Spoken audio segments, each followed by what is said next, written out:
저희 아빠라서 하는 말이 아니라 진짜 사람 좋은 그런 분이셨는데 갑자기 뇌출혈로 쓰러지시더니 일어나지 못하고 저와 저희 엄마만 남겨두고 떠나버리셨습니다. 55세의 젊은 나이에 뭐가 그리 급해서 그렇게 가버리셨을까요? 진짜 신이 있는 걸까라는 의심마저 가지게 될 정도로 갑자기요. 할 수만 있다면 세상의 모든 신에게 따지고 싶을 정도였습니다. 그렇게 착하게 열심히 산 사람을 왜 그렇게 빨리 데려가셨는지. 저희 아버지께서는 직업도 경찰관이셨어요. 근무하시면서 형편이 어려운 분들을 만나면 집으로 모시고 와 식사를 대접하시기도 하고, 집안 형편 때문에 비행을 저지르는 아이들을 데리고 와 며칠 밤을 재우고 보내기도 하셨죠. 주변에서는 진짜 너희 아빠는 법 없이도 사시겠다, 너무 훌륭하시다 며 칭찬이 자자했습니다. 그런 아빠가 자랑스러웠지만 한편으로는 원망스럽기도 했습니다. 아빠가 그 좋은 일을 할 때마다 뒤치다꺼리는 저와 저희 엄마의 몫이었고, 사춘기 시절 그 흔한 브랜드 가방 하나 사는 것도 고민할 정도였으니까요. 하지만 아빠는 항상 나눌 수 있는데 좀 나누자. 그래도 우리는 집도 있고 먹을 양식도 있잖아. 아빤 우린 현선이가 지금보다 더 크면 아빠를 더 이해해 줄 거라고 믿어. 라며 절 안고 웃어버리시는 모습에 저도 그냥 받아들였던 것 같습니다. 왜냐하면 아빠가 어린 시절을 굉장히 어렵게 사셨다고 들었거든요. 집이 어려운 건 아니었는데 아버지 형제분들이 아빠를 굉장히 탐탁히 여기시지 않으셨다고 해요. 할아버지가 첫 번째 부인과 사별하시고 저희 할머니와 재혼을 하시고 나오신 게 저희 아빠였던 거죠. 그런데다가 할아버지가 아빠 10살이 되기 전에 돌아가셨고, 할머니는 거의 식모 취급받고 사시며 저희 아빠와 눈칫밥을 먹었다고 하시더라고요. 아버지 위로 큰아버지 2분, 고모 1분 계시는데 항상 거지 같은 것들이 먹여주고 재워주면 고마운 줄 알아라 라며 굉장히 괴롭혔다고 들었습니다.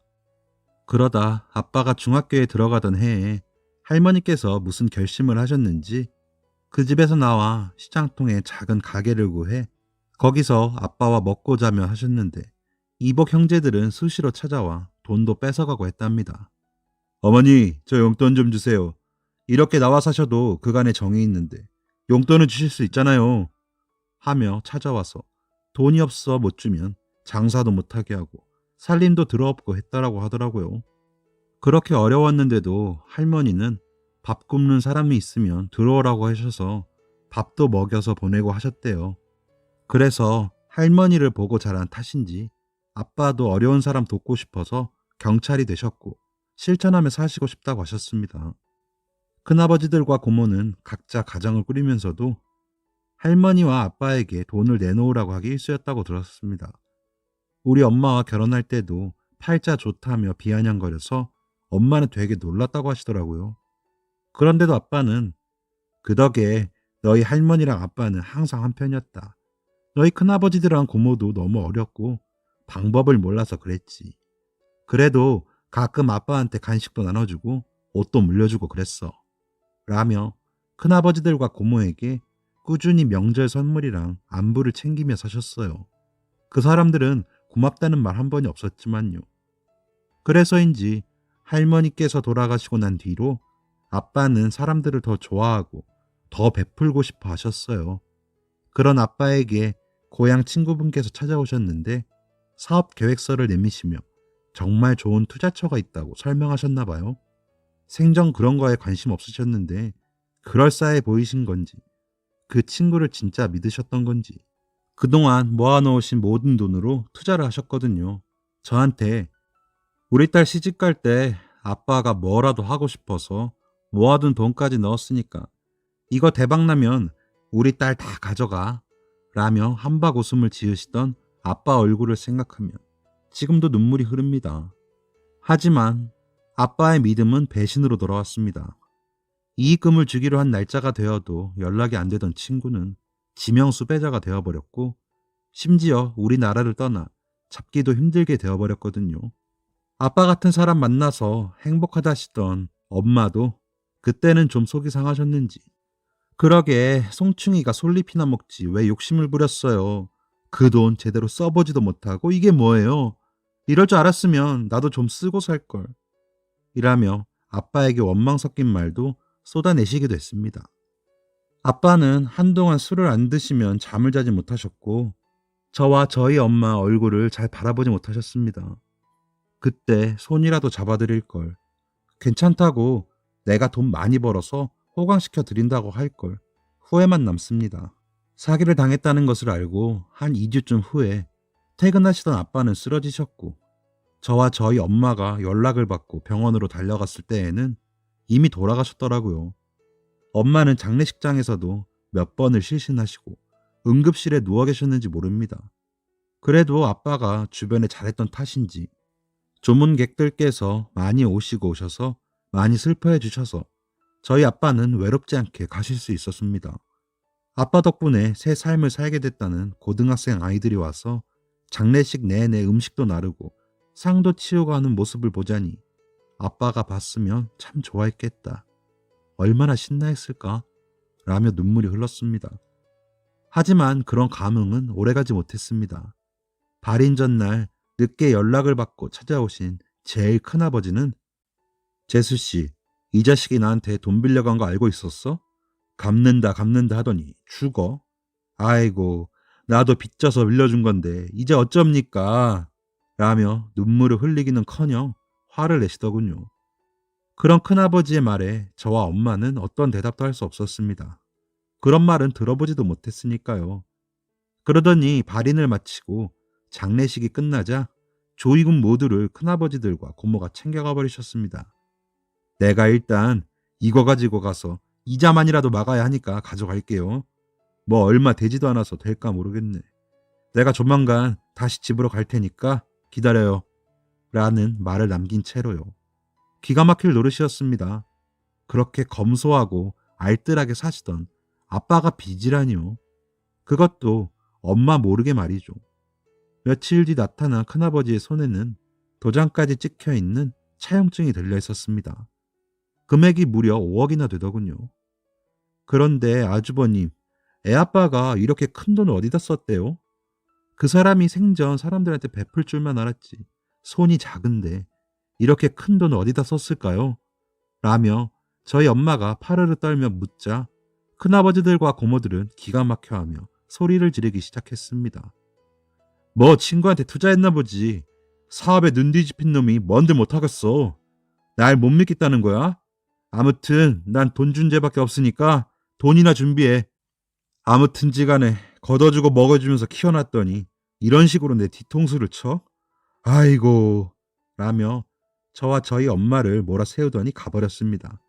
그날 저녁 엄마는 집을 내놓고 작은 집으로 이사를 가자고 하시더군요. 일단은 그렇게라도 목돈을 만들어 큰아버지께 드리자고 하시며 아무리 생각해도 너희 아빠가 그럴 사람이 아닌데 그래도 어쩌겠니? 저렇게 차용증까지 있는데 우리가 갚아야지. 라고 우시더군요. 그렇게 급하게 이사를 하고 엄마께서는 일을 시작하셨어요. 저 역시 휴학을 하고 과외며 서빙 알바며 제가 할 수 있는 대로 일을 해서 엄마를 돕기로 했습니다. 20년이 넘도록 집안 살림만 하신 엄마께서 하실 수 있는 일이 뻔하잖아요. 다행히도 전부터 알고 지내던 식당 사장님께서 같이 해보겠냐고 일을 시켜주셨다고 하더라고요.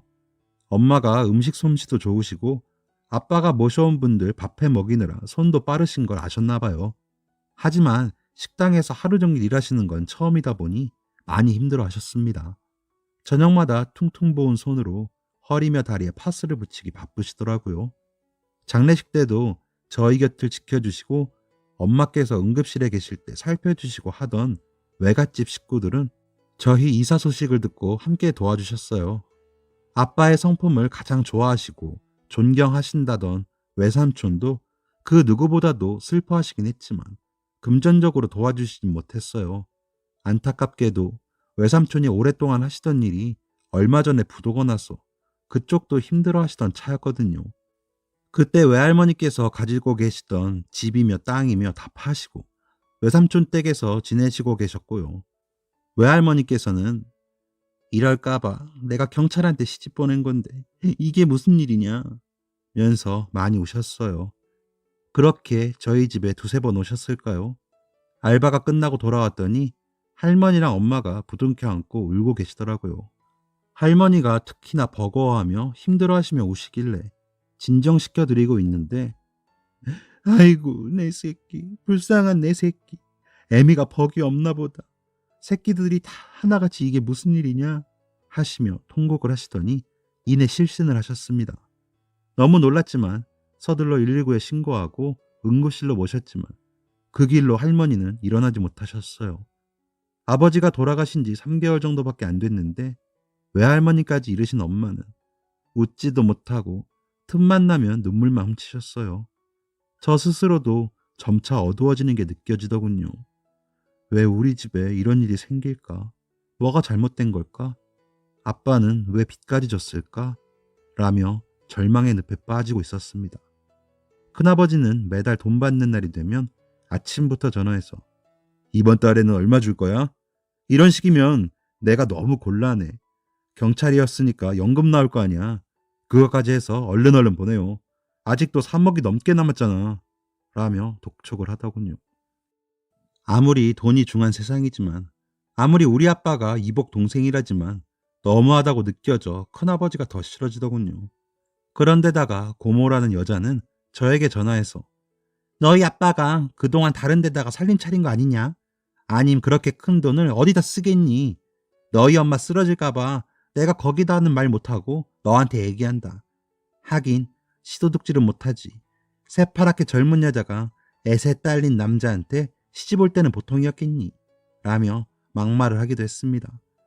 그럴 때마다 다 꺼지라고 말하고 싶었지만 아빠 생각에 별말도 못하고 울분을 삼킬 뿐이었습니다. 하루는 베개를 끌어안고 울며 잠이 들기도 하고, 하루는 그저 멍하게 앉아있다가 날이 새기도 하는 날들이 지나갔습니다. 그건 엄마도 마찬가지였겠죠. 그래도 우리는 서로의 앞에서 울거나 아빠 이야기를 하거나 하지는 못했습니다. 아직은 정돈이 되지 않은 마음을 드러냈다가 서로가 더 상처받고 슬퍼하지는 않을까 눈치를 본 것 같아요. 그래서 애써 밝은 척, 애써 잘 지내는 척을 많이 했던 것 같습니다. 화가 나도 크게 소리쳐 본 게 언제인지 기억도 안 날 만큼 마음을 억누르고 있었습니다. 그러던 어느 날 제 방 한귀퉁이에 쌓아둔 아빠의 물건 상자들이 눈에 띄었습니다. 엄마 방에는 아빠 옷가지들과 신발 같은 것들이 있어 차마 들어가지 못한 서재의 짐들이었습니다. 그래서 잠도 안 오고 저거나 정리해서 추려서 잘 둬야겠다는 생각에 상자를 열어 정리하기 시작했습니다. 아빠가 일하시며 받으신 여러 상장들과 표창장, 그리고 너무 고맙다는 내용의 편지들. 이렇게나 훌륭하고 좋은 사람이었던 우리 아빠가 왜 우리에게 이런 고통을 남기고 돌아가셨을까? 마음이 서글퍼 또 울고 말았습니다. 그러다 한쪽에 뭉치로 묶인 편지들이 보여 열어보니 편지의 시작이 아버지께인 겁니다. 깜짝 놀라 다른 봉투들도 열어보았는데 모두 아빠를 아버지로 부르고 있었습니다. 엄마에게 달려가 편지를 보여줄까 하다가 엄마가 알면 더 충격받으실 것 같아 혼자서 그 편지들을 읽기 시작했습니다. 편지 내용은 그저 일상적인 내용들이었습니다. 항상 고맙다는 말이 있었고 모든 것이 아버지 덕이라는 말도 보였습니다. 편지 양으로 봐서는 상당히 오래도록 편지가 오고 간 것 같았습니다. 아빠는 경찰서에서 편지를 받으셨고 그분도 사무실인 것 같이 무슨 빌딩에서 보내셨더라고요. 고모가 했던 말이 마음에 걸리기도 하고 아빠가 그 큰 돈을 엄마 몰래 빚까지 지고 있었다는 점에서 제 이복 형제일 수도 있겠다는 생각을 하니 배신감이 밀려왔습니다. 저와 저희 엄마는 이렇게나 괴로운 시간을 보내고 있는데 그렇게 만든 아빠가 부정까지 저질렀을 거란 생각에 너무 괴로웠습니다. 며칠을 밥을 먹지 못하고 잠을 자지도 못했습니다. 내가 알던 아빠가 아닐 수도 있다는 생각에 두려웠고 더 이상 따질 수도 없다는 생각에 분하고 억울했습니다. 그렇게 며칠을 전전긍긍하며 괴로워하다가 더 이상 나만 괴로울 수 없다는 생각을 하게 되었습니다. 그래서 편지 봉투의 주소로 편지를 썼습니다. 안녕하세요. 저는 이병선 씨의 딸 이연선이라고 합니다. 아빠의 짐을 정리하다가 그간 나누신 편지를 보게 되어 이렇게 편지를 보냅니다. 아실지 모르겠지만 아빠는 4개월 전쯤 뇌출혈로 돌아가셨습니다. 저희도 너무나 갑작스러웠고 이런저런 사정들로 이사까지 하느라 정신이 없었습니다. 그러다 정리가 덜 된 아빠 짐을 정리하면서 보내신 편지를 발견했습니다. 저희 아빠를 아버지라고 부르시던데 관계가 어떻게 되시는지 궁금합니다. 제가 생각하는 그런 일이 아니길 바라지만 저희 입장이나 저희 엄마의 처지를 생각하신다면 모두 다 밝혀주셨으면 좋겠습니다. 편지로 할 이야기는 아닌 것 같아 제 휴대전화 번호를 남기겠습니다. 편지 받으시는 대로 연락 좀 주세요. 편지를 다 쓰고도 무척이나 망설였습니다. 편지를 보내면서도 이 모든 게 꿈이길 바랐습니다. 눈을 뜨고 잠에서 깨어나면 아빠가 무슨 무서운 꿈이라도 꿨어? 우리 공주님께서 얼굴이 안 좋네 라며 전처럼 안아주시길 바라고도 바랐습니다. 절 토닥여 주실 것 같고 금방 어디선가 나타나서 그 사람 좋은 웃음 지으며 함께 밥 먹고 잠들 것 같은데 이제 그런 아빠는 어디에도 계시질 않고 감당하기 힘든 빚과 이복 형제까지 나타날 지경이니 제 현실이 너무나 비참하고 끝없는 수렁처럼 느껴졌습니다. 더 끔찍한 일들이 남아있진 않을까 두려운 마음에 숨이 막히고 어지럼증이 생길 지경이었습니다. 편지를 보내고 한 일주일쯤 지나자 모르는 번호로 전화가 오더군요. 느낌상 그 사람이구나 하는 생각을 하고 전화를 받았더니 여보세요? 이현선 씨 전화 맞습니까? 라며 묵직한 남자의 목소리가 들렸습니다. 제가 맞다고 하자 흐느끼는 목소리로 제가 연락이 늦었습니다. 일 때문에 해외 좀 다녀왔는데 편지가 와 있더라고요.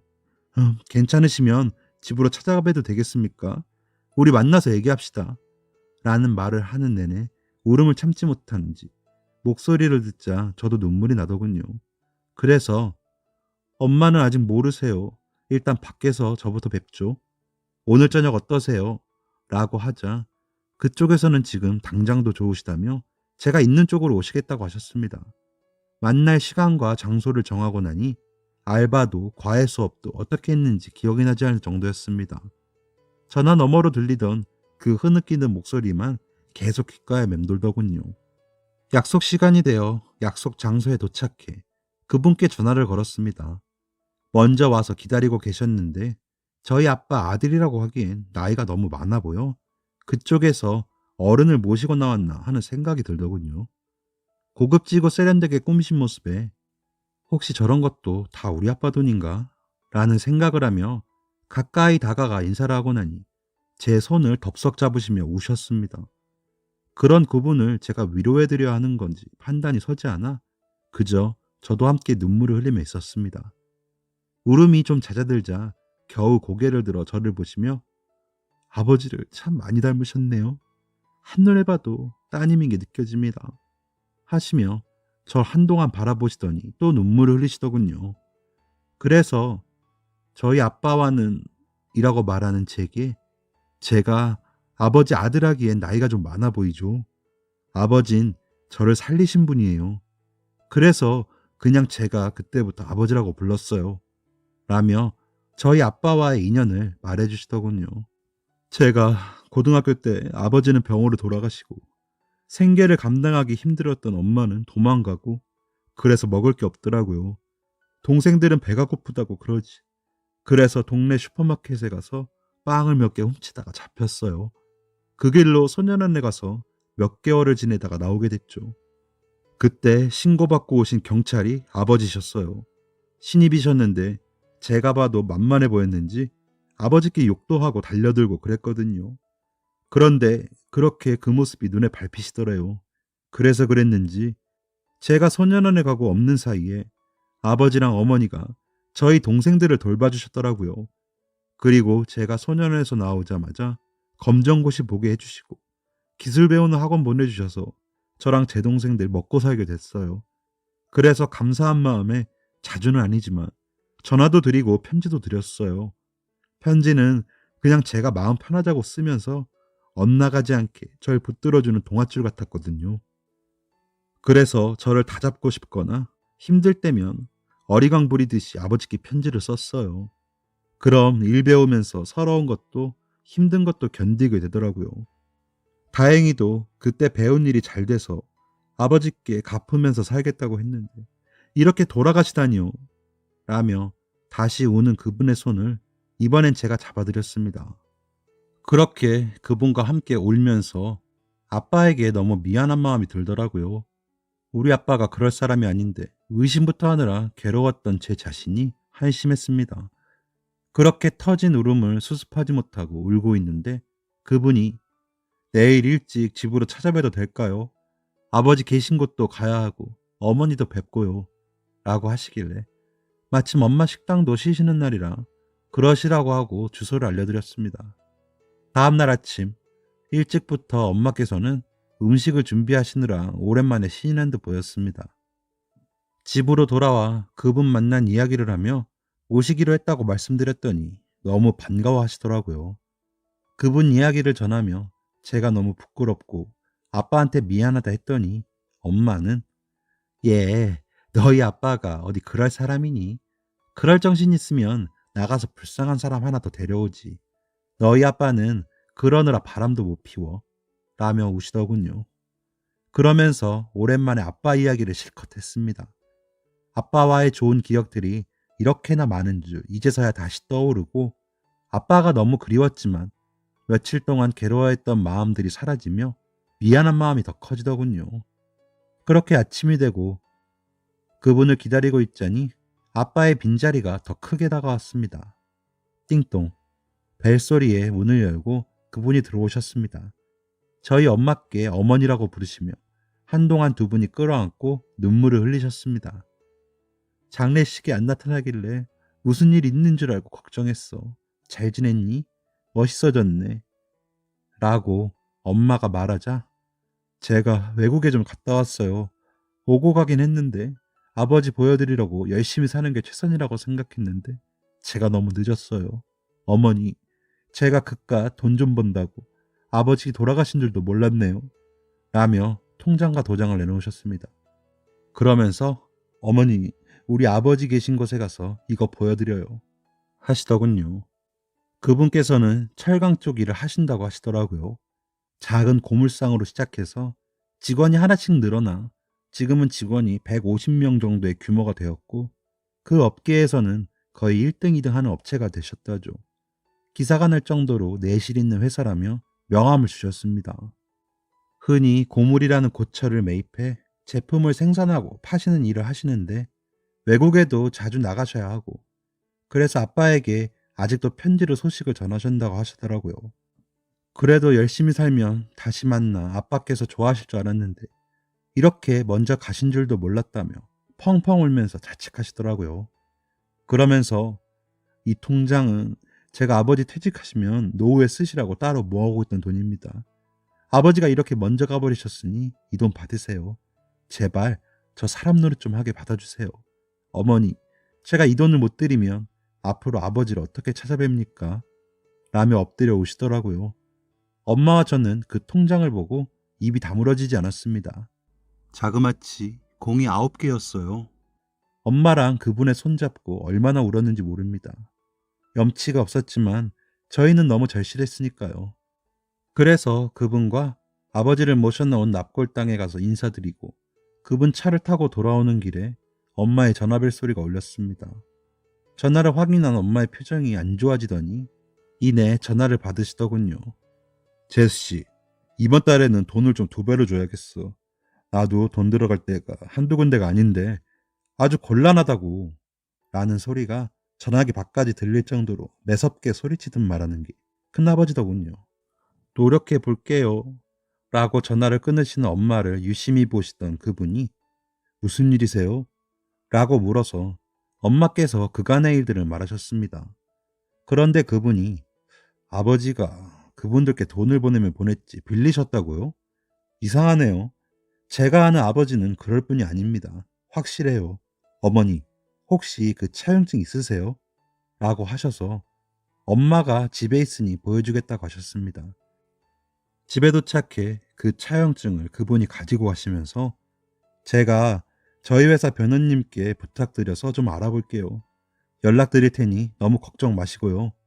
현선 씨, 혹시나 무슨 일 있으면 연락 줘요. 무슨 일 없어도 연락해도 돼요. 라며 가시더군요. 약간의 희망 같은 게 생기는 기분이었습니다. 어쨌거나 아빠가 투자했던 돈보다 훨씬 큰 돈이 돌아왔으니 우리도 조금은 나은 삶을 살 수 있지 않을까 하는 그런 기대감도 생겼죠. 그리고 그분을 아빠 아들이라고 부르기로 속으로만 생각했습니다. 웃기기도 했지만 왠지 든든한 마음이 들어 좋았습니다. 며칠이 지나자 큰아버지들과 고모가 저희 집으로 밤늦게 찾아왔더군요. 그러면서 어휴 이것 봐라. 이렇게 돈 빌린 것들은 두 발 뻗고 자요. 도대체 돈은 언제 다 줄 거야? 이러다가 또 야반도 자는 거 아니지? 라며 신발 신은 채로 집으로 들어서더군요.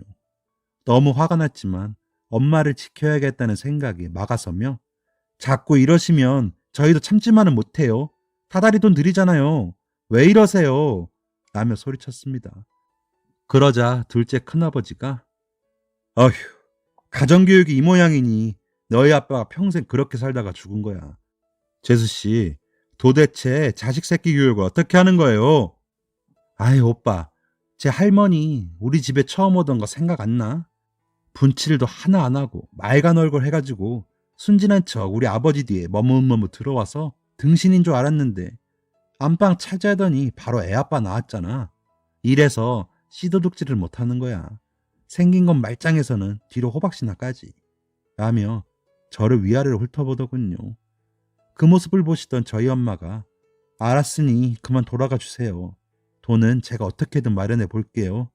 그러니까 제발 이렇게 오지 마시고 제발 저희 애한테 그런 막말도 하지 마세요. 라며 오셨습니다. 그 사람들은 그런 저와 저희 엄마를 비웃듯이 냉장고에서 이것저것 꺼내 먹고 여기저기 기웃대더니 새벽이 돼서야 가더군요. 엄마는 털썩 주저앉아 사람 탈을 쓰고는 저렇게 못한다. 설령 너희 아빠가 그 돈을 빌렸다고 해도 저 사람들 저러면 안 되는데 라며 우시더군요. 차용증을 가지고 갔던 아빠 아들께서 연락을 주시기로는 차용증의 도장과 우리 아빠의 인감도장이 다르다고 하셨습니다. 더 알아봐야 하긴 하지만 아무래도 위조된 쪽이 맞을 거라면서 혹시나 그 사람들이 찾아와도 티내지 말고 있으라고 하시더군요. 증거 완벽히 해서 잡아야 나중에 발뺌 못하니 좀 힘들더라도 조금만 참으시라는 당부도 잊지 않으셨습니다.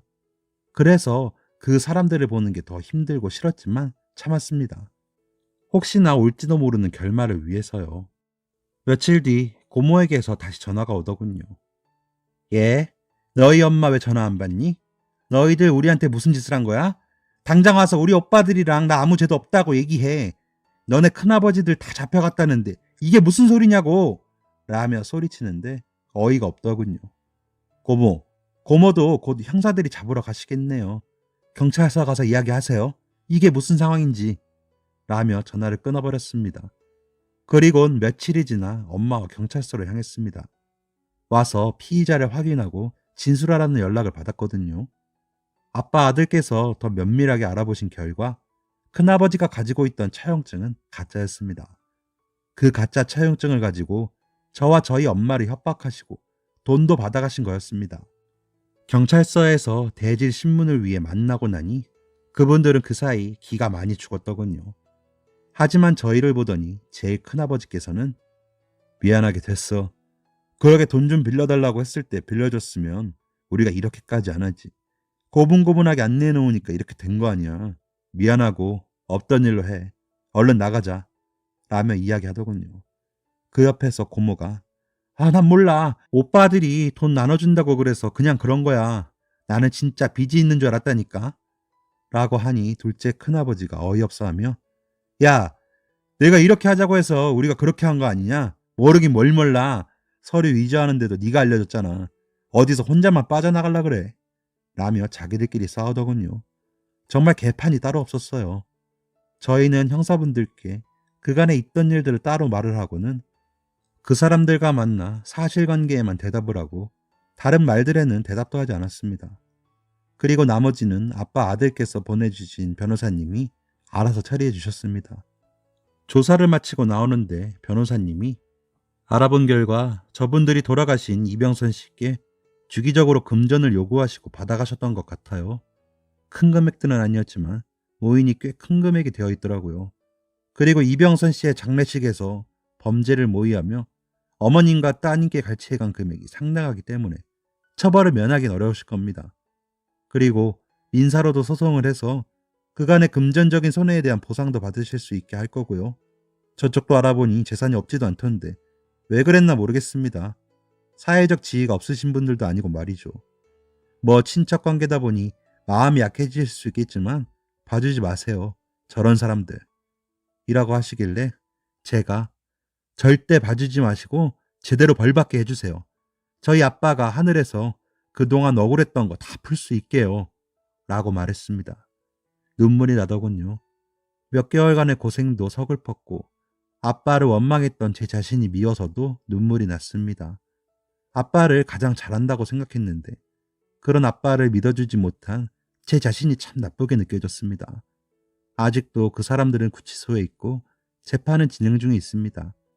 긴 시간은 아니지만 어쨌든 한 짓에 대한 벌을 받고 있다는 것에 전 의미가 있다고 생각합니다. 그리고 큰어머니들과 고모부가 찾아와 돈은 돌려줄 테니 제발 합의해달라고 하기에 한 번만 더 찾아오면 더 벌받게 하겠다고 말하고 돌려보냈습니다. 그리고 저희는 그분이 건네신 아버지의 노후 자금으로 작은 5층짜리 건물을 구입해서 꼭대기층으로 이사를 했습니다. 아래층들과 1층 점포에 월세를 받아서 어머니는 더 이상 남의 집 일을 하지 않으셔도 되게 되었고요. 저는 다시 복학해서 열심히 공부를 하고 있어요. 졸업하고 자신의 회사에 들어와서 일하라고 하셨지만 너무 염치 없는 것 같아서 고민하고 있어요. 물론 자주 연락하는 사이가 되어 아빠 아들의 동생분들과 아내분, 아이까지 만나 식사도 하는 시간을 보내기도 합니다. 모두 참 좋은 분들이셔요. 이 모든 일들이 6개월 동안 일어난 일이라는 게 저조차도 믿어지지 않습니다. 그런데도 너무 자랑스러운 아빠 덕분에 저희는 다시 웃을 수 있어졌습니다. 아빠는 그렇게 많은 것을 남기고 떠나셨던 거였어요. 아빠가 뿌려놓은 온정들이 사랑의 부메랑이 되어 남겨진 저와 엄마에게 돌아온 것이지요. 아빠가 함께 계셨다면 더할 나위 없이 좋았겠지만요. 아빠, 혹시 보고 계시다면 이제 마음 놓으세요. 라고 말할 수 있어 그나마 너무 다행이라고 생각해요. 아빠가 뿌려놓은 선행이 저와 저희 엄마를 돕고 있다고 생각하니 가슴이 벅차오릅니다. 사랑합니다, 아빠. 라고 전할 수 있었으면 좋겠습니다. 저의 긴 이야기를 들어주셔서 감사합니다. 아빠 생각하며 더 열심히 살겠습니다. 지금까지 사연 들어주셔서 감사합니다. 사연이 재밌으셨다면 구독과 좋아요를 눌러주세요. 감사합니다. 안녕히 계세요.